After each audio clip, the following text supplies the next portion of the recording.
really helped me start to pray all my salahs on time and every single day, all 5, never miss one ever again, is I read somewhere that we're going to be standing for 50,000 years on Yawm al-Qiyamah, like before the Day of Judgment. We're going to be standing for 50,000 years waiting to be judged, and the first thing we're going to be judged about is our salah. And you have 50,000 years to sit there, stand. You're not sitting, you're standing for 50,000 years. You have that much time to reflect on your life and to see how bad your salah was, how much time you put it off to watch your TV show or play GTA or whatever. You put it off, and for 50,000 years, you're just waiting to be judged, and you know the outcome. You know your salah was bad. So why? Why would you wait all the way until then to regret it? Regret it now. Pray all your salahs on time. Just leave it. Whatever you're doing, leave it. Allahu Akbar. Allahu Akbar. He's greater than whatever you're doing. Leave. هنا مروا وكانوا قدوة للناس. Not sleep after Fajr. Stay after Fajr and work on that project. No.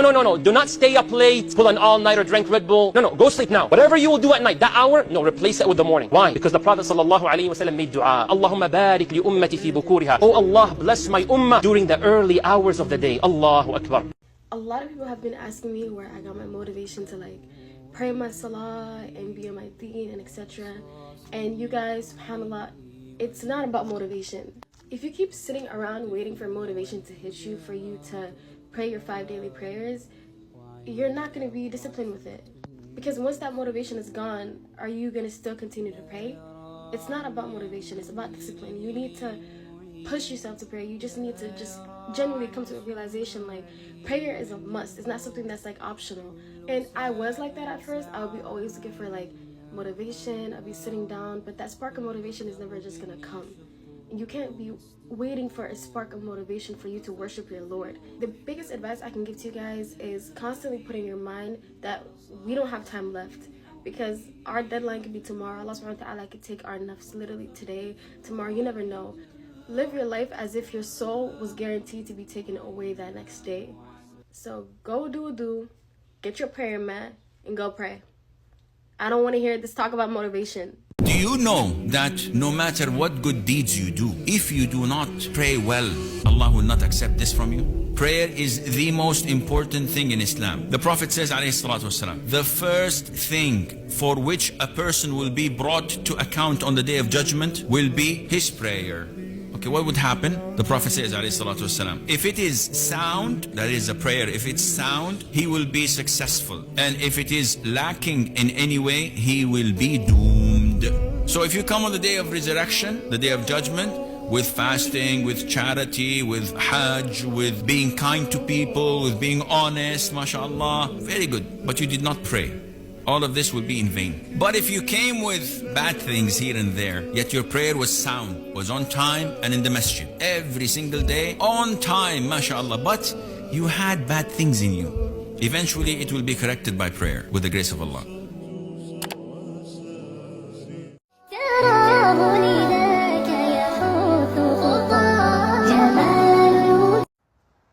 Take a moment and ask yourself, before salah, after salah, am I worshipping Allah subhanahu wa ta'ala, or am I simply uttering words to myself?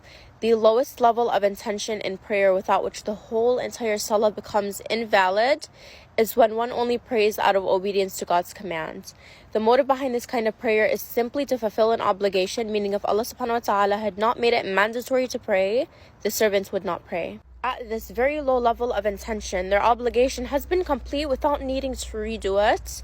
But for a prayer to be accepted by Allah subhanahu wa ta'ala, it must be approached and performed in sincerity, purely to get closer to Him.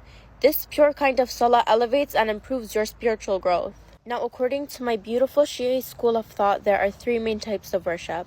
Worship of the slave, which is done out of fear for the day of judgments and the punishment of hellfire. Worship of the merchants, which is done for the deeds in hopes to go to Jannah. And worship of the free, which is done purely for the sake of Allah subhanahu wa ta'ala. When someone is only worshipping Allah subhanahu wa ta'ala out of fear or in hopes for a reward at the end, They have yet to reach the full level of sincerity, considering their intention is mixed with self-interest. On the other hand, Allah subhanahu wa ta'ala is the only motive behind worship of the free. Subhanallah, as if hell and heaven do not even exist. Just take a moment to consider how in our everyday lives we physically witness how encouragements, warnings, admonition, etc. have a large effect on us, especially on our youth who have just become religiously responsible. These constant reminders often motivate our youth to pray, and unfortunately, if they were not there, many of these children would not even pray. True sincerity, however, comes when one is so extremely focused on Allah subhanahu wa ta'ala's majesty that they completely disregard themselves when approaching the salah. This individual is not thinking about fulfilling an obligation. They're not thinking about heaven nor hell. This servant is yearning to connect and thank their Lord.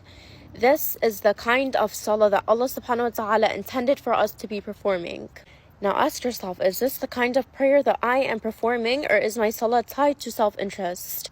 Once again, multiple times a day we state through both the adhan and iqamah that salah is khair al-amal, the greatest of deeds.